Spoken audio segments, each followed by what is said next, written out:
I was diagnosed with stage 4 bone cancer, and from the PET scan, the oncologist discovered that the tumors were all over my bones, my spine, neck, my rib cage, and pelvic bones.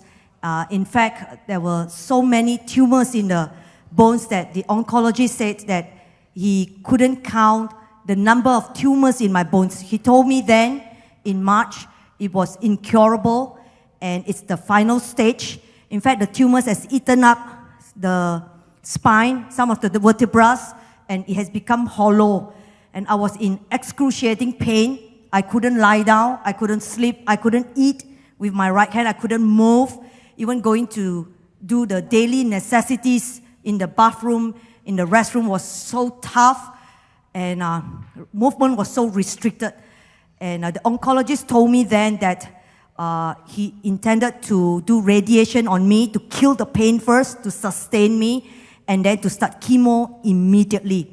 But then what happened was, back in December 2011, 3 months before the diagnosis, I actually heard about this conference called Kingdom Invasion in Singapore through my eldest brother John, who resides in Singapore. So I registered then in December, not knowing what will happen to me down the road. And when the PET scan report was out, it was 3 days before the conference. And I told the oncologist, I'm not going to start treatment. In fact, in 2010, I was diagnosed with bilateral breast cancer. He gave me very aggressive chemotherapy, and the whole thing came back within a year on my bones. So I told him this round, I said, I don't have the peace to do chemo somehow. I just want to go down to Singapore because I've registered myself for prayer. And he was stunned. He said, how are you going to go down to Singapore with this condition? You can hardly move. I told him, I don't know. I said, I literally don't know. I couldn't talk properly. I was breathless because I was holding on to the pain. He gave me painkiller to kill the pain. I told him this, I said, I just know that I needed to go down to Singapore. That's all. Then he said, I don't know. It has to be your own decision. I have nothing to do with it. But this is what I need to tell you, is that you don't have much time left. So I asked him, tell me, how much time do I have? He said, I can't tell you. 3 months, 6 months? Bottom line is you don't have much time left. So I told him, okay, I take responsibility over my own decision. I'm going. So somehow, the flight down was a miracle. I prayed really hard. My husband prayed really hard. My brother prayed really hard. I said, I'm not sure how I'm going to fly down because bit of movement was killing. It was like all the tissues were torn in my body, and there's a sharp knife that cuts all over my body. It was that excruciating pain. So I said, God, you got to help me. You got to help me. I knew something was going to happen when I go down to the conference. I don't know Pastor Bill Johnson at all. I don't know any of the key speakers at all. I don't know anybody there. I just heard from my eldest brother, John, who resides in Singapore, that this conference is really good. And miracles happen. That's all. That's all. So I just go by faith. And God was so good. You know, when the plane landed, I was praying in tongues. I said, oh, God, help me, help me, help me. And when the plane landed, boom, boom, boom, boom, there was no pain. I thought I was healed. But then when the plane stopped, and I said, oh, the pain was there. But the Lord helped me when the plane landed. There was no pain. I could, go through that flight. And when I was in the conference, that's what I told the Lord. I said, God, you got to heal me. There is no other way out. Matthew 4 says, Jesus went around in the province, in the villages, and he healed all diseases. All, you said, God, all. Mine is included. I said, God, mine is included. I don't know how you're going to heal me, but I know you must heal me, and you can heal me. And I tell you, God was so good. I was walking this way in the conference. There were so many people, 8,000 to 9,000 people. My husband and my brothers, they were like bodyguards. They were like guarding me, because anyone who knocks me is like, it's killing. And I was praying. I said, God, I cannot go back to Malaysia this way, because if I'm going back this way, I'm going back for my own funeral. That's it. Wow. Because the doctor says nothing can be done anymore. And that night I was praying. Day 1, nothing happened yet. But I was still in faith, hoping. Day 2, suddenly, after Pastor Bill Johnson preached that night, somehow he said, tonight, I'm going to pray for bones. When he mentioned bones, I was excited. I said, God, it has to be my night. It has to be my night. And then Pastor Bill Johnson started to operate in word of knowledge. He started to call out, sicknesses, different kinds of bone diseases. I was paying attention. I was holding on to the pain and waiting for attention. I said, God, you have to be specific so that I know. So that I know it's me. You're going to heal me. It has to be specific. And suddenly, after one sickness after another, the Pastor Bill Johnson called out. Suddenly he said, someone here has got tumors in your bones. When I heard that, my spirit lifted up, my heart came alive. I said, God. Oh God. Amen. Amen, Jesus. Amen. I said, God, that's me. So I stood up, I lifted up my left hand. I couldn't lift up my right hand because it was so painful. But because Pastor Bill Johnson said, tumors here, I wanted him to notice me. There were like 8,000 to 9,000 people. We were like ants down there. And I wanted him to take notice. I was sitting somewhere around that corner. Yeah. Somehow, Pastor Bill, he just turned and said, I knew it's someone from here. And he spotted me. Being so little there, he spotted me. And guess what? His word was so specific. He said, the Lord wants to heal you tonight. I'm so glad for the word he wants, because Pastor Bill didn't say that night, the Lord will heal you. He said, the Lord wants to heal you tonight. That was such a powerful word, like a sword, piercing into my spirit and my soul. And I received that word that night, and that excruciating pain starts to reduce. I felt sensation all over my back. It was like electricity all over my back.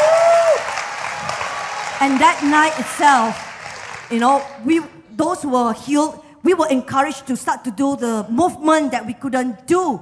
So I took the step of faith to start moving my body. It was so tough to move. But that night, after prayer, I started to move. I started slowly because I was so afraid of the pain. It kills. The pain really kills. And then when I moved it, I realized that, hey, things are different now. and then I told the people around me, hold on there. Don't pray yet. I want to try my left side. And I started to move.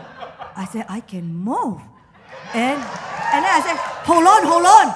I couldn't lift up anything. And I have a pink bag. So I said, hold on, don't pray yet. I'm going to try. And I started lifting up the bag. I can do it. I can do it half the height. And I couldn't be bothered about people sitting around me because of the pain. I don't even know who sat behind me. But that night after prayer, I started to move. And I can see the Chinese girl sitting behind me. I said, great. I said, things are happening. I thought it was good.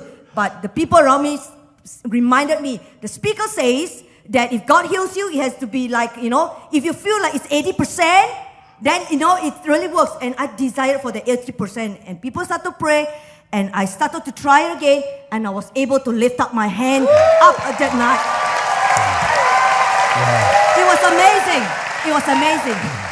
Just last week, on the 15th of December, as I do my devotion, the Lord gave me Psalm 105. He reminded me of the miracles that He has done in my life. 15th of December was exactly 9 months after healing. 9 months, exactly 9 months. I went back to see my oncologist. He was totally shocked. Initially, a week after I came back from the conference, I went to him. I said, Doctor, look at me.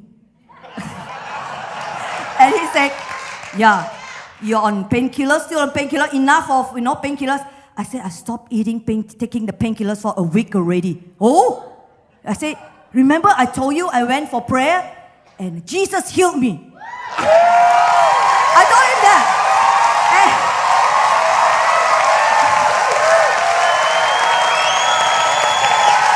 Oh God. Amen, amen, amen. Glory to Jesus. Glory to Jesus. Glory to Jesus. Amen. Amen. Amen. You know, it was stunning. It was stunning. And the doctor said, he said, somehow the pain may come back. I said, I don't think so. and then he was pretty skeptical. And then somehow he said, I know where you are getting to. I have no comments about that. You know, just be aware if the pain comes back, you know, just take back. I said, okay, but I believe the pain is gone. But somehow I said, my bones were very tight. I couldn't explain. I said the bones were tight, but it wasn't the excruciating pain. Because of that, I told him I'm able to drive to the hospital myself. Because prior I couldn't drive. I couldn't do anything else already. I was like paralyzed. In fact, the doctor warned me that, you know, of getting into paralysis because of the bone. Now, thereafter, that day itself, I did a blood test. Actually, the blood marker search, we couldn't explain. That's why the doctor was also skeptical. 2 months after that, I started to feel that the tightness starts to ease, breathlessness starts to reduce. Yeah. And I went back to the oncologist again, my same oncologist. I said, hi, doctor. Look at me. I feel much better now. He said, really? He said, okay, we will do a blood test and see what happens. And the blood test report came out. The blood report, everything was normal.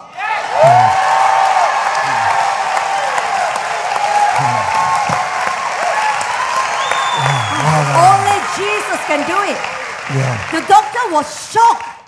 He said, did you go anywhere else for treatment? I said, no. No treatment? No treatment. Only prayer? Yes, only prayer. And he said, whoa, this is a miracle. Then he told me this story. He said, it's not that I ridicule miracle. Miracle does happen. My own grandmother, many years ago, at the age of 40, she had a disease. She went totally paralyzed from head to tail, to his toe. Somehow, she is a believer of Jesus. One of the day when she lied down on her bed, she saw a vision of Jesus. The next day, her fingers started to move. Over time, part of her body started to move, and eventually, his grandmother, the oncologist's grandmother, became normal, and she survived until the age of 42 as a normal person. And at the age of 92, and this is what the doctor told me. 92. 92. What did I say? 42. Oh, 42, I'm sorry. Age of 92. I'm getting excited about Jesus. Talking about Jesus. Whoa, it's just so excited. And this is what the oncologist says. But this miracle happened many years ago. It's a long time miracle. But this is what I told my doctor. In a very respectful manner, I told the doctor. I said, doctor, do you think this report is a miracle report? Oh, yes, definitely it is. Then I told him this. Then my belief, and I believe today, that Jesus, the miracle of Jesus is still happening today. It is still valid today. Amen? Amen. Amen. And you know what?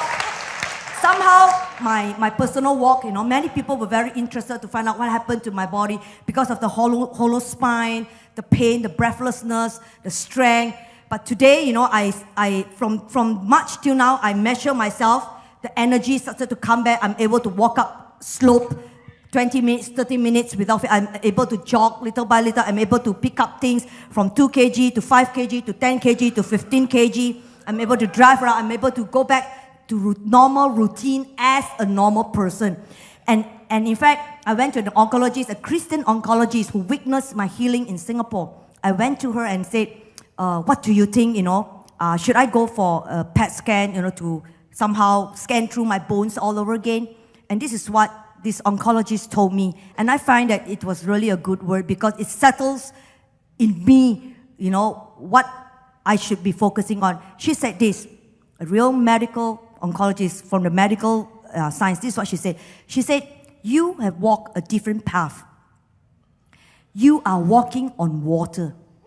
Your faith, because of faith in Jesus Christ, you have been healed.